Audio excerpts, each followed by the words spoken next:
কমপক্ষে 50 জন, 50 ঊর্ধ্ব। আপনারা দেখেন, আপনারা ওই যে আবিরের অবস্থা দেখেন, ওর পা ভেঙে গেছে, নাইমের পা ভেঙে গেছে, ব্লিডিং হচ্ছে কন্টিনিউ, মাথা নড়ছে, তানভীরের মাথা নড়ছে। সেনাবাহিনী নিজ দেশের মানুষের উপর হাত তোলার কোনো অধিকার নাই। আমরা আমাদের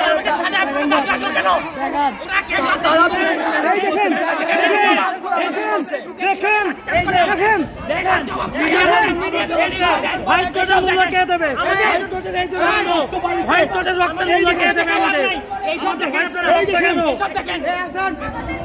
সেনাবাহিনীর কোনো অধিকার নাই আমাদের ক্যাম্পাসে প্রবেশের। ওরা যেহেতু আইন বহির্ভূত ভাবে ক্যাম্পাসে প্রবেশ করছে, তাদেরকে আইনের আওতায় নিয়ে আসতে হবে।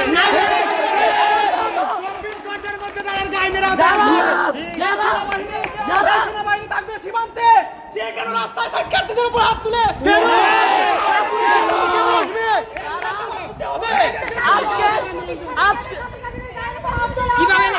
এর কার্যক্রম হচ্ছে 2024 জুন থেকে শুরু হওয়ার কথা ছিল, কিন্তু হচ্ছে কর্তৃপক্ষের গাফিলতির কারণে বা সরকারের গাফিলতির কারণে এখন এই মেডিকেলের কার্যক্রম কবে শুরু হবে, 2030 সালে শুরু হবে না 2035 সালে শুরু হবে আমরা জানি না। এই পরিস্থিতিতে আপনারা জানেন, আমরা যখন উসমানীতে যাই, সিলেট মেডিকেলে যাই, তখন আমরা দেখি যে 60 থেকে 80% পেশেন্ট এখানে দিরাইয়ের পেশেন্ট, শাল্লার পেশেন্ট, ধর্মপাশের পেশেন্ট, তাহিরপুরের পেশেন্ট।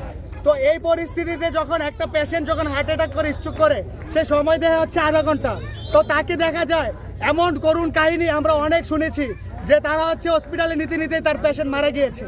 তো এই পরিস্থিতিতে হচ্ছে আমরা এই এলাকার জনগণ, তারপর হচ্ছে সুনামগঞ্জের আইনজীবী সমাজ, সুনামগঞ্জের শিক্ষক সমাজ, সুনামগঞ্জের চিকিৎসক সমাজ, সুনামগঞ্জের যে প্রেস ক্লাব, সুনামগঞ্জের সাংবাদিক সমাজ, সকলের সাথে কথা বলে, সুনামগঞ্জের আইন শৃঙ্খলা বাহিনী সকলের সাথে কথা বলে আমরা হচ্ছে ডিসিশন নিয়েছি যেন হচ্ছে সরকারের কাছে আমরা একটি স্পষ্ট বার্তা পৌঁছে দিতে পারি।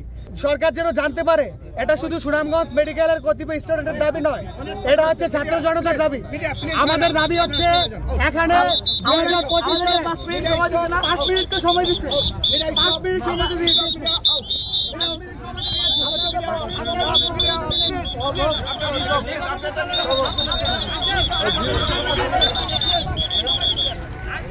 ওরা রাস্তা আটকানোতে আমরা বাধ্য হয়েছি ওদেরকে রাস্তা থেকে সরিয়ে কলেজের ভিতরে যাওয়ার জন্য।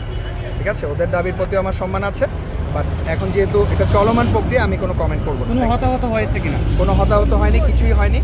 আমরা জাস্ট ওদেরকে কিছুটা বল প্রয়োগ করে ভিতরে ঢুকতে বলেছি, ওরা ঢুকে গেছে, আপনারা দেখতে পাচ্ছেন। এখন আমি আর কোনো কমেন্ট করবো না। Thank you.